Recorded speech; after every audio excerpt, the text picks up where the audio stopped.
Hello and welcome to today's episode of Real Life and Real Love. I am your host, Sarah Michelle, and I am a sex, love, and intimacy coach for men, women, and couples.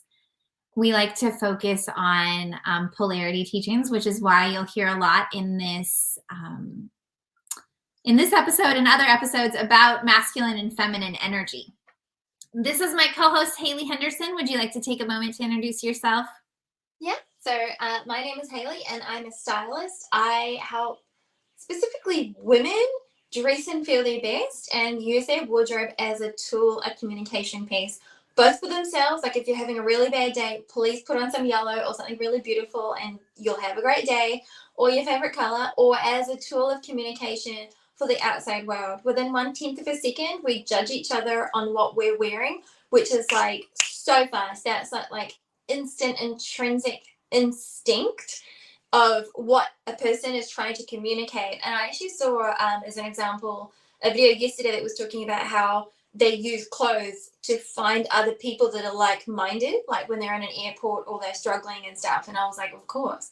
And I forget other people don't know this. So this is actually part of what I teach people. Like if you were at a really big event and you wanted to find somebody to talk to, you're going to naturally look for visual cues. So it could be their hair, it could be their makeup, it may be their watch or their accessories or their clothes. You've got to look for visual cues that indicate if that's like your type of person.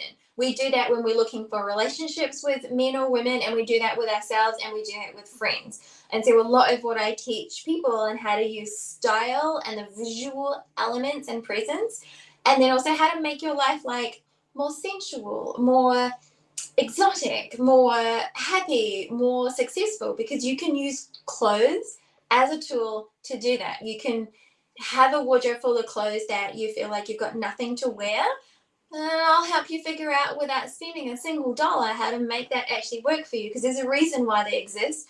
It's just a little bit of communication and coordination with yourself and setting up structures, which is typically a masculine men's situation where they just like get things done and put systems in place, so that you are successful. So not every morning you're just looking at your wardrobe like, how do these clothes go together? Like, how did I buy them? And I really had this big plan. So I do.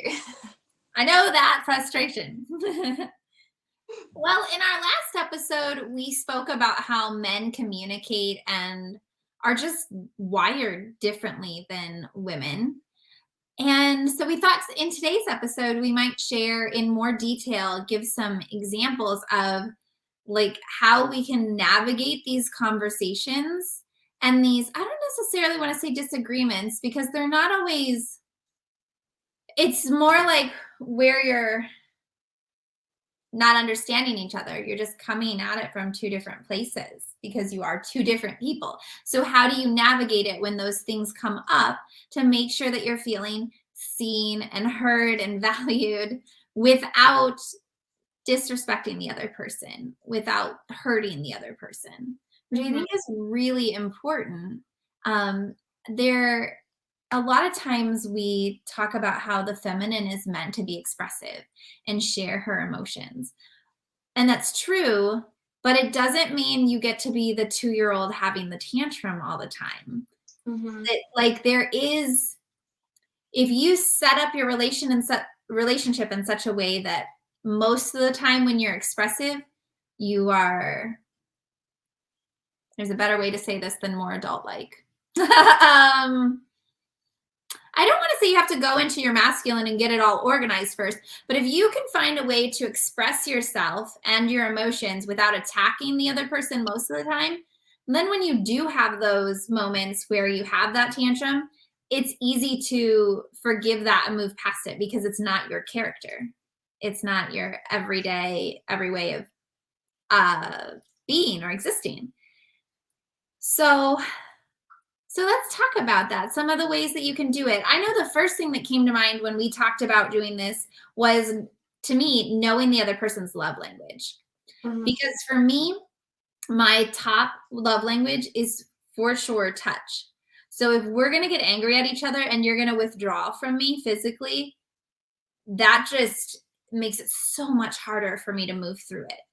But if you can somehow maintain a level of contact with me, then I know, okay, like it's like my nervous system stays calm enough to be like, okay, we're in this together. Let's figure this out. Versus feeling separate and like, oh, now we're fighting and I have to figure out, do I want my needs to be met or do I need to meet his so that he won't leave, you know? And that's not a place to really be in. It's not a healthy place to be in. Mm-hmm. And that can be true with anything. Like if someone's love language is words of affirmation and now you're using name calling or you're cutting down the way that they did something or the job that they perform or whatever it is, you know, like that's going to hurt them a lot worse than it would hurt me because words of affirmation are super low on my list. And I'm just going to be like, who cares what you just said, you know? But to someone who their thing is words of affirmation, that's going to cut really deep. So to be aware of your partner's love language, I think is really important, and also your own, so that you can advocate for your needs. And so one of the ways that I've done this recently, and I got this advice from a therapist on TikTok. It was so cool. He was talking about his own relationship and how years ago they had made an agreement that they didn't have to work everything out before they went to bed and fell asleep, but that they would at least fall asleep touching. And he told this story about how they got into this argument and his wife like figured she was done, right? So she turned over and fell asleep and he could hear her snoring, but he was still stewing in the emotions of it. And he said, like, he didn't want to be there with her. It was so hard, but he remembered that they had this commitment. And so he just reached over and like touched her hand. And he said she just squeezed his hand. Yes. And then he was able to fall asleep because he was like, okay, well, like he knew they were in it together. And I actually used that piece of advice. I got really upset recently. I don't even remember honestly what the argument was about because it was that important. But I got upset about it. And then he rolled over and fell asleep and started snoring. And I'm like, oh my gosh. So now I'm laying here angry in bed and I can't fall asleep. And I remembered that piece of advice and we were back to back. So I just moved my foot back enough that like the bottom of my foot touched his leg. And as soon as I did that and touched his leg, he reached his arm back like this and grabbed my hip and just gave me a few squeezes. And I was like, Aww. you know, and then I was able to fall asleep. And luckily, because I was able to fall asleep and stuff, then when I turned over in the middle of the night and I was ready to cuddle, like I was willing to roll over and cuddle. It wasn't like, hey, I don't want to talk, or I don't want to cuddle until we talk. You know what I mean? Like how that can be where you get this tension between the two of you. So Well, I guess long story short, what I'm saying is knowing my love language has helped me a ton in learning how to resolve differences or disagreements without getting hurt. I was going to say, what you mentioned before, I think is so important. And I ask people to communicate that. Even with people that like are in a professional setting and they share with me something, and I'm like, do you know, from the masculine feminine standpoint, even in a disagreement or a non-communication piece, even though we're looking at each other, we're communicating, but we're not verbally. If your man, you can ask him to just like touch your arm or just like to reach out. And often men are these days afraid to do that, but it just provides that contact, but it also provides that it's a communication. Like you said, we're in it together and it's a stronghold container. He's got you, because often, and it's like, you know, if you're sitting across from each other or side by side in not in an agreement, if he just touches your arm, it is like, oh, like when you said that, I was like, melt, oh, yum. Like It is the melting feeling. And I assume that people with other love languages feel the same. yeah, and it's something means like that you're in it together, and it's so important to feel like that, seen, valued, and heard, without having to feel like you bent down on like, oh, okay, fine, we'll just go with what you said or what have you. It's sometimes for the betterment, and we forget whether we're like just meeting somebody, dating them, or in a relationship. We're not meant to get our way 100% of the time. If you're like a relationship or a potential relationship, which is a conversation about maybe being in a relationship, it's like the first time you met, you're just having a beer. you're two things. Like, you're the masculine and feminine. And if you think about that in a state of availability, of receptivity and curiousness, it's like, well, of course I'm not going to get 100% my way. And gross. Why do I want that? We would like this to be something together. We would like to, like, when you touch, it's two sides touching and two experiences. And when you communicate and share that, if it's appropriate, it could just be like, a feminine way of responding to things is, oh, and like how that just like melts a man. Or he may just do some kind of weird sounding grunt, which I'm not even going to try to imposter. But if No, you hear, do it. Make a man grunt.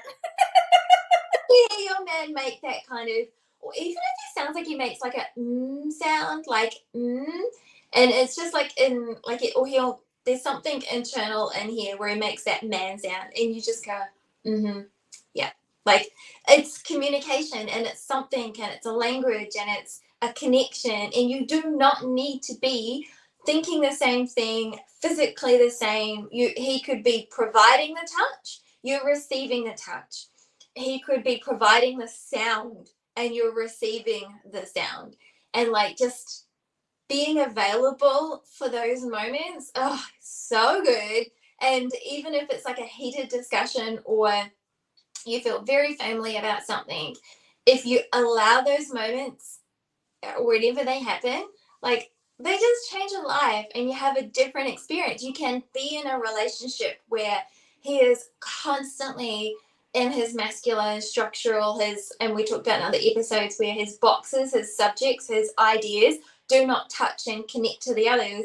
He can be that person who doesn't have to think everything is all at once, and you can still 100% be hyper turned on by him, very available to receive from him, and feel safe, seen, heard, and valued because you're being with him in moments that are not 100% the same. You're still here, and he's still here. And oh, just so beautiful. And I love seeing this. I love seeing it when, you're out and about and a couple does it. And, we love seeing this on older couples when they're out and he holds out his hand and she grabs his hand. Or he puts his arm out and, like, creates that stability for her as she stands up. Like, oh, so hot. And it's so cute and it's so real and it so touches something in our soul, where when somebody else has that experience, we as women, we receive that. And it's like men see that experience when it's happening. It's like they see the instructions on what to do next because they're doers. And I love that. I love that you brought that up because I just think it's so important. Well, I think a lot of what you're talking about is nonverbal communication too. And Yes. as women, we love to communicate verbally, so we forget to be aware of all the nonverbal.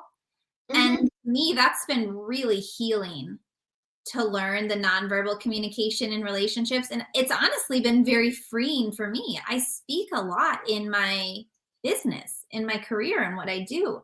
So to be able to be quiet and peaceful at night with the person I'm in a relationship with, but still feel deeply connected is really important. As you were talking, it reminded me of I'm not much of a reality TV person, but someone got me onto watching Married at First Sight, which is freaking fascinating from my perspective as someone who helps in relationships. Because first of all, they've got these young people, 20s, very early 30s, that have not been able to create successful relationships on their own. So they're choosing to just be thrown into a relationship from a matchmaker. So that right there is telling you that they're going to need some support. Um, but it's also interesting how many of the women are in their masculine and the men are in their feminine, and the women are angry that the men are not leading. And I'm like, well, there's a couple of things going on here.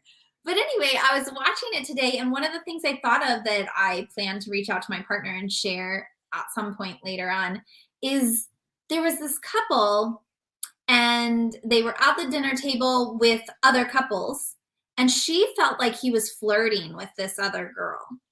And in my personal opinion, I didn't think he was being overly friendly to this person over anyone else, but you could clearly tell she was getting jealous and upset. She was verbally saying, knock it off, I'm uncomfortable, things like that, you know?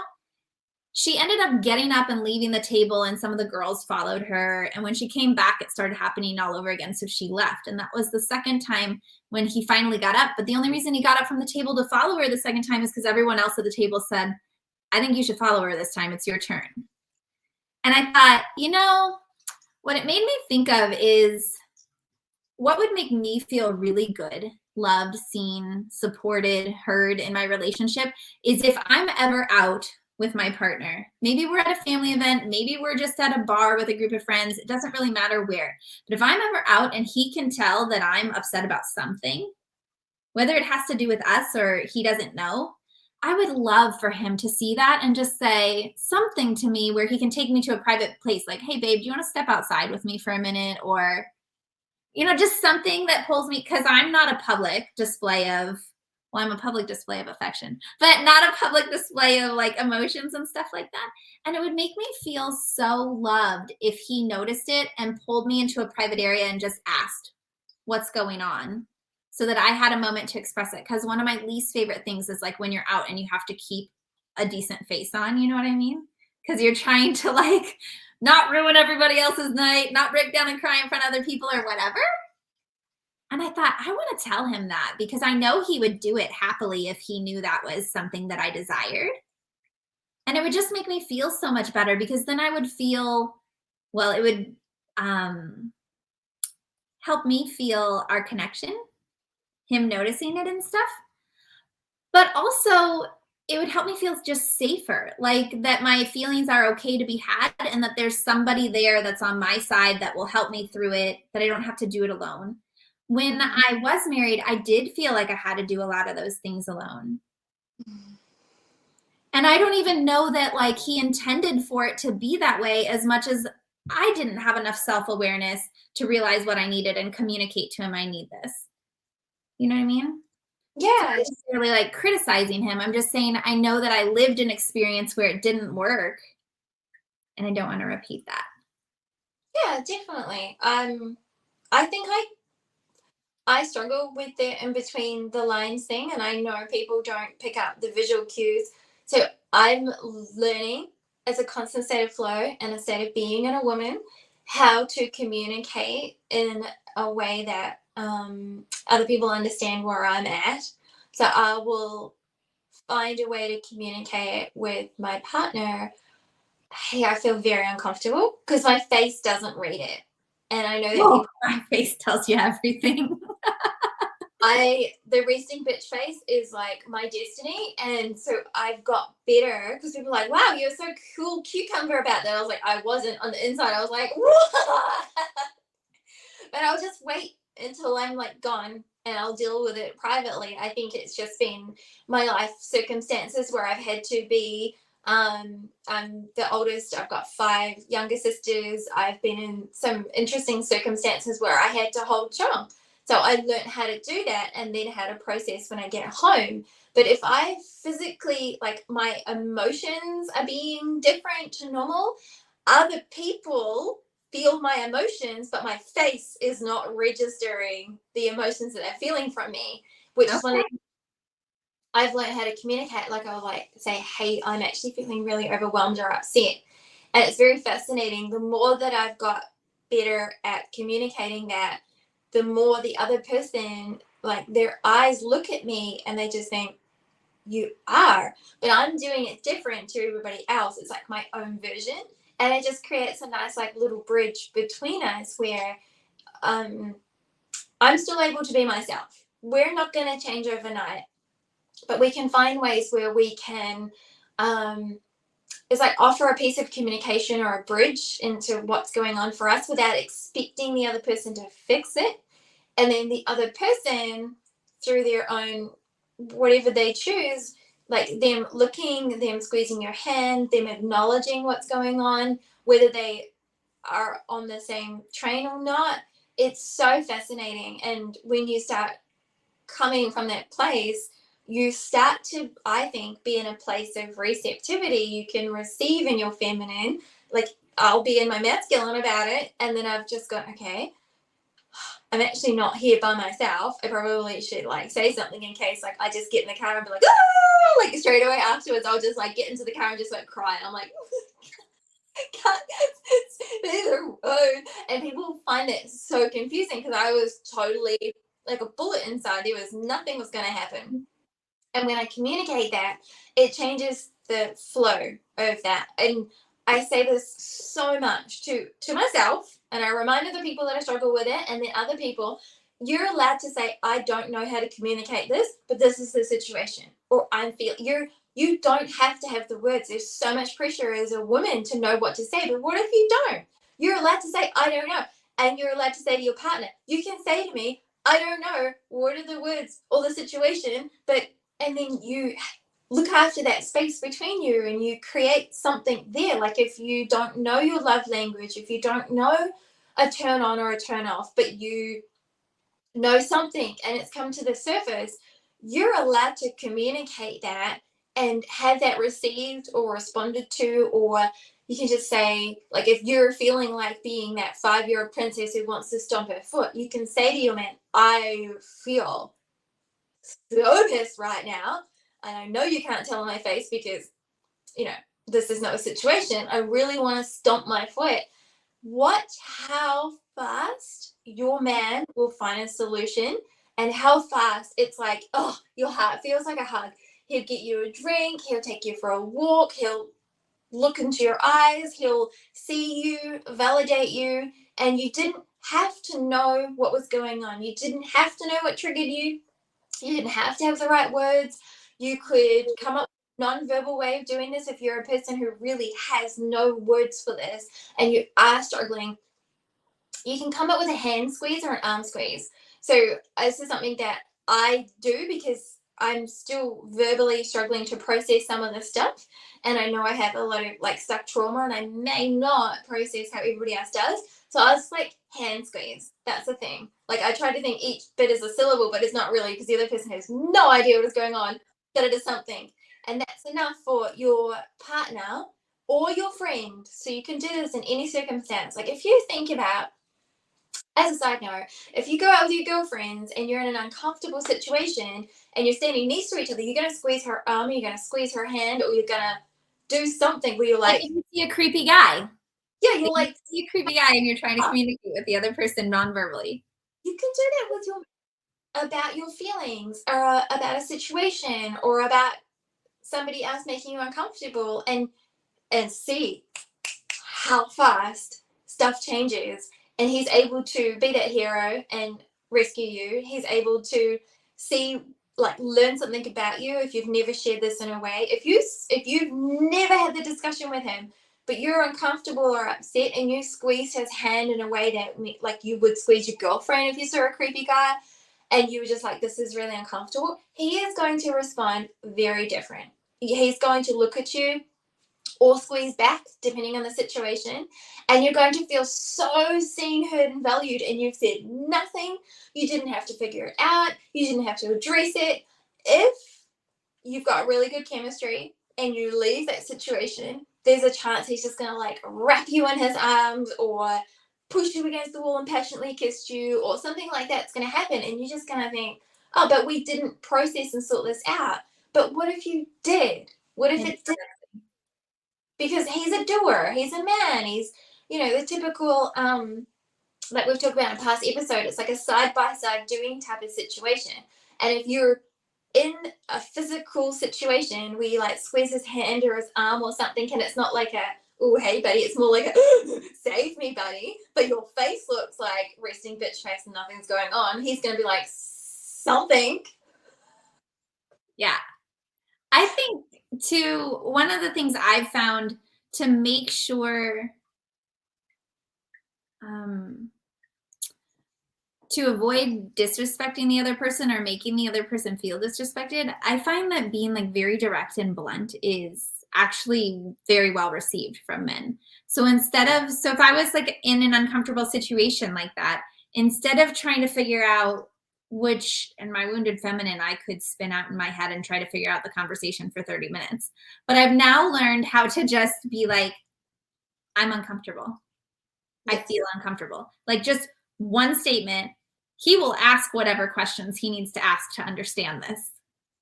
And then I don't have to worry about, because sometimes it's hard to express what you're saying. And Mhm. not necessarily because you don't have the words, but because you're afraid to express it. So if you can make it a short expression, it's easier to convince yourself to just blurt it out, get it on the table, and let it be resolved versus trying to come up with this short essay to read off, you know? I also wanted to touch back though to a few things you were saying, and there's this, I think, outdated belief, but I hear it a lot when you go to like wedding showers and they'll say, "What advice do you have for the bride?" People always bring up some version of don't go to bed angry with each other. I totally disagree with that.